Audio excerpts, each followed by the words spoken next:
Het belangrijkste nieuws van Curaçao in het Nederlands. Extra Journaal.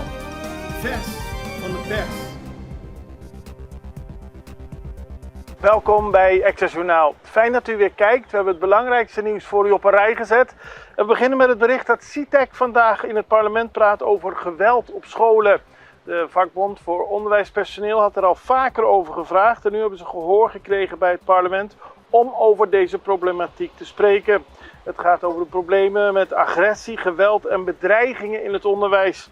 Naar aanleiding van de vele gevallen van agressie, geweld en bedreigingen in en rond scholen, maar ook op wegen en openbare pleinen, heeft het bestuur van CITEC een uitnodiging ontvangen. CITEC had er al eerder om gevraagd en ze zijn nu blij dat ze daadwerkelijk in het parlement over dit belangrijke onderwerp kunnen gaan praten.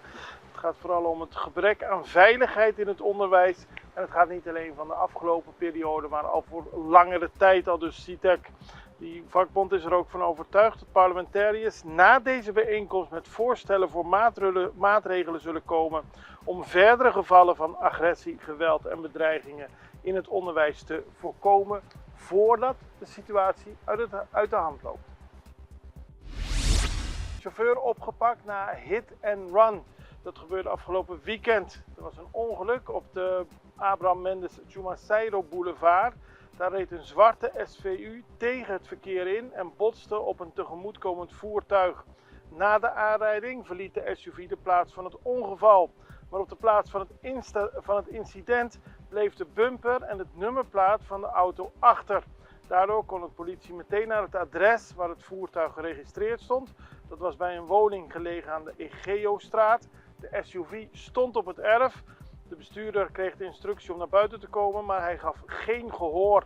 Daarom moest er een hulpofficier van justitie komen, zodat de woning kon worden binnengegaan. En de man, een Nederlander van Europese afkomst, werd aangehouden. Hij had zichzelf schuldig gemaakt aan een hit and run. De politie is aangehouden en de SUV in beslag genomen. Automobilist rijdt fietser aan. Er is meer gebeurd op de wegen vandaag op Curaçao, of niet vandaag, de afgelopen dagen op Curaçao. Zo kreeg de politie een melding dat een auto tegen een paal was gebotst op de Cabo Verdeweg.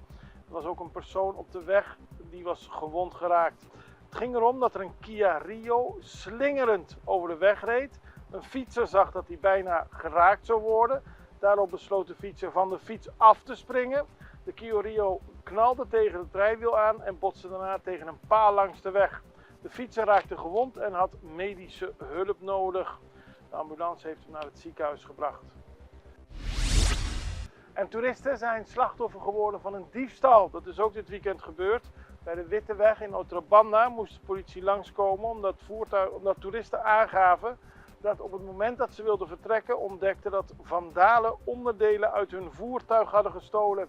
Wederom een Chevrolet Spark. Ik zeg waarom wederom. Vaker worden onderdelen van deze type auto gestolen. Er was een ruit aan de bestuurderszijde ingeslagen en er zijn verschillende spullen meegenomen. De politie heeft de zaak in onderzoek en dan vooral door het Joyride team.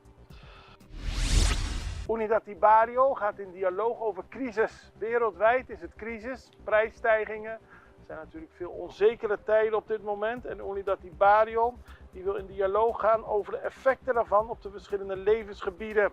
Dan gaat het om de toename van brandstofkosten, de schaarste die toeneemt en het dagelijks leven dat wordt beïnvloed. Vooral de mensen die al moeilijk hebben om rond te komen, krijgen meer last van onzekerheid en spanningen. Dat is zowel binnen gezinnen als binnen scholen, werkplekken en organisaties. Daarom gaat Unidad Ibarrio op 18 april hierover praten. Dat gebeurt in Couraspecht. En men wil op deze manier de bevolking beter voorbereiden op de gevolgen van de crisis. Eerbetoon aan Lucille George Wout. Dat gebeurde vlak voor het weekend. Toen kreeg de oud-gouverneur een hele mooie eerbetoon. Er werd een kunstwerk ter ere van haar onthuld voor Fort Amsterdam. Waarbij ze jarenlang natuurlijk Curaçao heeft gediend als gouverneur. En premier Gilma Pisas die gaf een mooie speech waarin hij benadrukte dat zij haar toegewijde leiderschap, haar moed en de warme manier waarop zij ons land bestuurde werden in het zonnetje gesteld. En ze heeft 12 jaar lang als gouverneur Curaçao gediend. Het kunstwerk werd gemaakt door Giovanni Abad en symboliseert de dankbaarheid en waardering van de regering van Curaçao voor Lucille George Wout. Dan gaat Liga Paribas naar Williamsport. Dat werd afgelopen weekend bekend. Na het verliezen van de eerste wedstrijd van de regionale serie van Curaçao via knockout wist Paribas 4 van de laatste 5 wedstrijden te winnen. En zo werd het kampioen van Curaçao Pabieng. En daarom mag het Curaçao vertegenwoordigen in de Little League World Series in Williamsport. Ze vinden in augustus plaats. En de selectie wordt geleid door manager Railison Sontje Gijsberta. Het wordt een historische deelname. We gaan even naar een break en zo bij u terug. Extra in Nederland. Van Amsterdam tot Arnhem, van Groningen tot Maastricht, Extra is erbij. Volg Extra Digitaal en blijf op de hoogte van de belangrijkste ontwikkelingen in Nederland. Extra Digitaal is te zien op verschillende platforms en kanalen zoals WhatsApp, YouTube, Facebook, Instagram en ook TikTok. Wilt u ons op de hoogte brengen van een evenement of iets doorgeven? Neem contact op via WhatsApp, e-mail, Facebook of bel gewoon 06 1364 2945. Volg of abonneer je op Extra Digitaal. Klik aan en volg ons.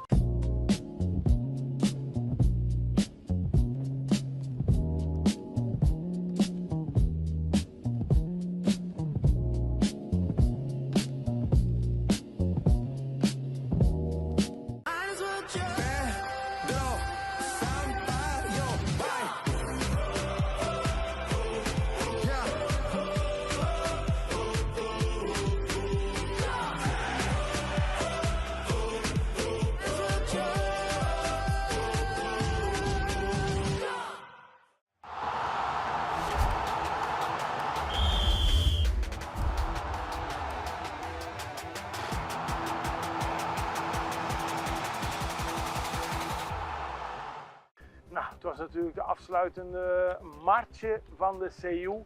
Dat vond in Bandabau plaats gisteren en dat was weer een mooi spektakel. Daarmee is het CU afgerond voor 2026. Heel veel mensen namen deel, heel veel mensen kwamen kijken en het is toch echt een van de hoogtepunten van het jaar. Als je ziet hoeveel inzet, hoeveel waardering dit hoort te krijgen. Dit ook krijgt daadwerkelijk, maar vooral de inzet van de deelnemers. Iedereen die eraan meedoet. Het was een mooie CU 2026, dat ziet u op de beelden. En voor de marche in Bandabau vond afgelopen vrijdag de Parade Cultural plaats. En dat werd georganiseerd door ouderenzorginstelling Fundación Virgen de Rosario. Dat vindt sinds 2023 plaats en er deden meer dan 450 60-plussers mee. En dat was een mooie optocht. Verschillende zorginstellingen op Curaçao namen deel. Fundación Virgen de Rosario, Cas Hoegenholz en SGR Groep. En op die manier krijgt ook de oudere generatie de gelegenheid om te genieten van CU.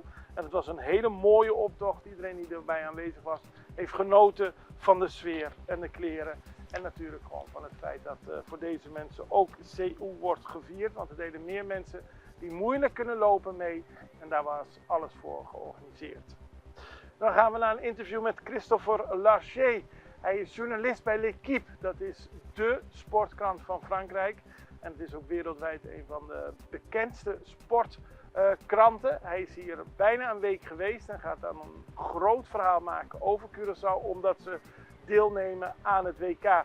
Curaçao is niet bij iedereen bekend over de wereld. Frankrijk, veel mensen kennen het eiland niet of weten niet veel van Curaçao. En hij wil op die manier laten zien hoe mooi Curaçao is, hoe het WK bereikt is, maar vooral wat het kan betekenen voor het prachtige eiland waarop wij wonen. Kijk naar het interview met Christophe Larcher.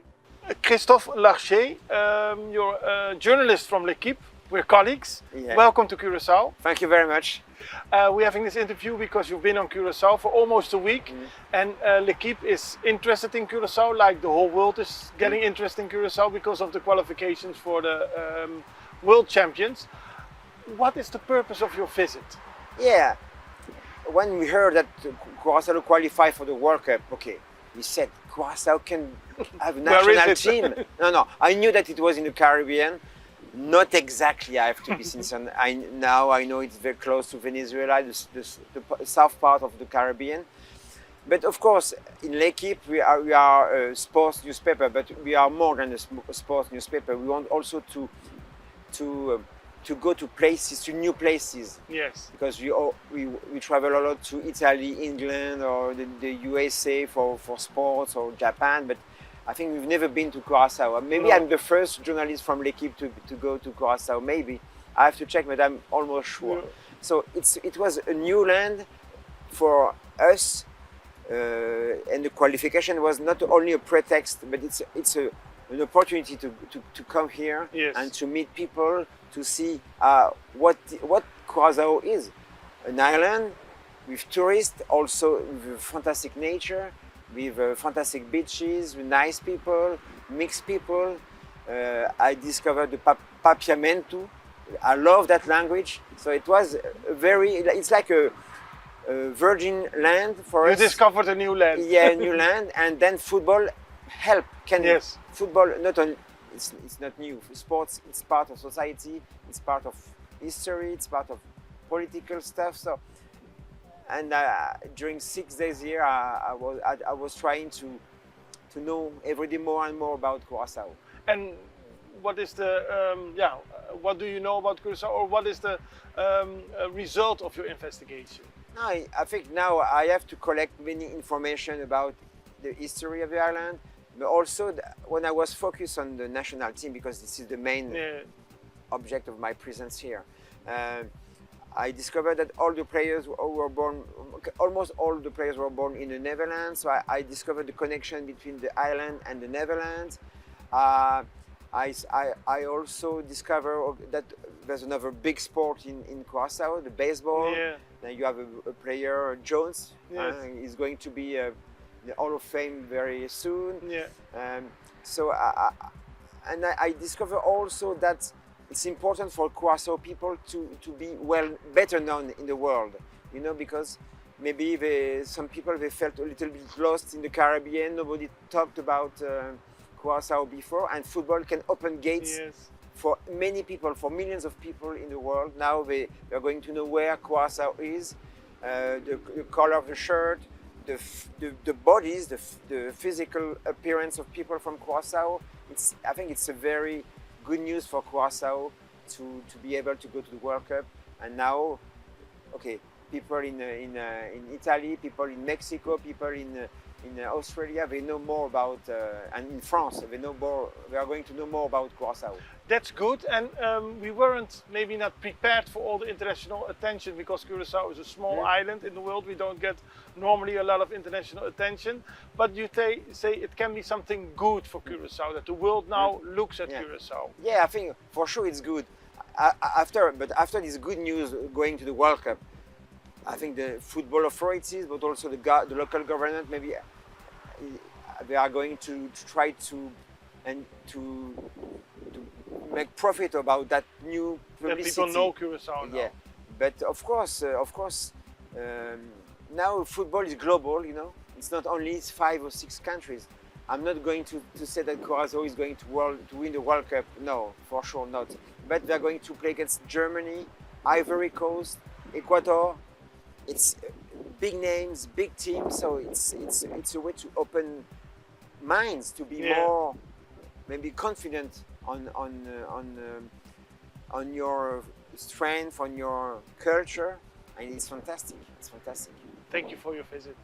En dan gaan we nog naar internationaal nieuws, want in Haiti zijn minstens 30 doden gevallen bij verdrukking in een fort.